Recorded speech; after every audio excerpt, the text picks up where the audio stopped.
Rusia menyatakan pasukannya telah menguasai kota Soledar di Ukraina Timur setelah pertempuran sengit selama berminggu-minggu. Meski begitu, Ukraina menyebut bahwa pertempuran masih terus berlanjut di kota Soledar. Diketahui Kementerian Pertahanan Rusia mengklaim pasukannya telah merebut kendali kota pertambangan garam tersebut. Rusia berhasil mengambil alih kota Soledar Ukraina pada Jumat 13 Januari 2023.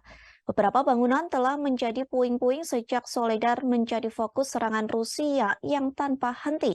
Bahkan, Kementerian Pertahanan Rusia mengatakan bahwa pasukannya telah memblokir dan mengepung kota Soledar.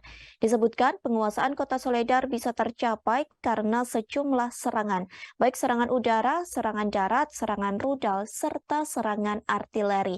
Selama pertempuran 3 hari, lebih dari 700 tentara Ukraina tewas. Sebanyak 300 senjata termasuk 3 pesawat dan helikopter juga hancur.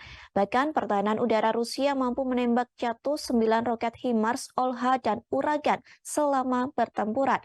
Konasenkov menuturkan pasukan lintas udara Rusia menduduki ketinggian yang dominan dan memblokade kota dari utara dan selatan. Sementara Kiev menegaskan pasukannya masih bertempur di kota itu. Hal tersebut disampaikan oleh Presiden Ukraina Volodymyr Zelensky dalam video pidatonya. Zelensky mengatakan bahwa pasukan Kiev terus memerangi pasukan Rusia di kota tersebut.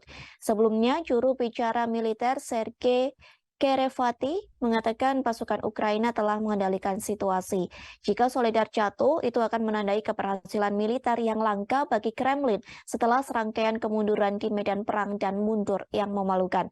Tentara Ukraina sebelumnya mengatakan bahwa mereka memperkirakan Soledar akan segera jatuh. Rupanya prediksi tersebut benar-benar terjadi. Parlemen Rusia atau Duma Negara menyambut kemenangan pasukan Rusia menguasai Soledar, diungkapkan hasil tersebut menjadi titik balik operasi khusus Rusia ke Ukraina.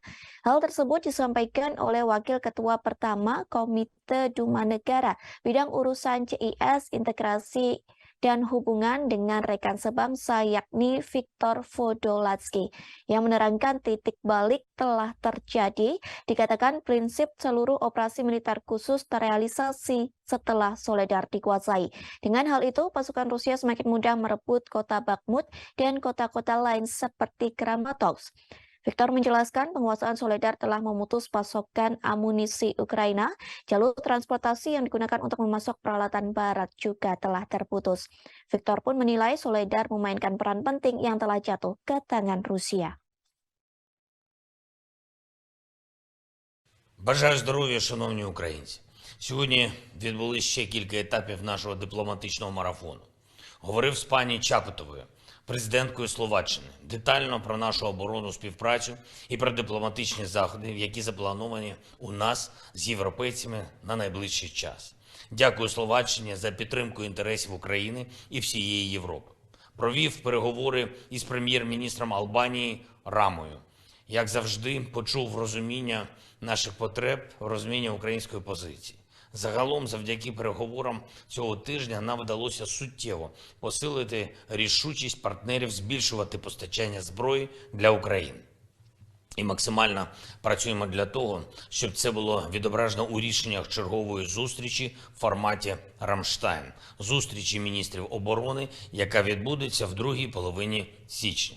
Готуємось також і до участі України в заходах Всесвітнього економічного форуму в Давосі.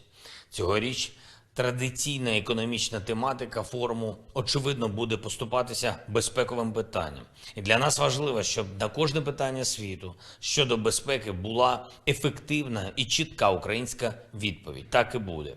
Взяв участь у спеціальному урочистому засіданні Литовського Сейму. Литва відзначила День захисників свободи, річницю січневих подій 1991 року, коли люди захистили незалежність своєї держави від намагань тодішньої Москви зберегти контроль над Литвою. І це сьогодні було дуже символічне засідання, дуже емоційне. Я подякував нашим литовським братам за всі їхні дії на підтримку України і нашої боротьби за свободу та за всі їхні слова про героїзм наших людей, які звучали і звучатимуть у Литві. Сьогодні дуже явно відчувалося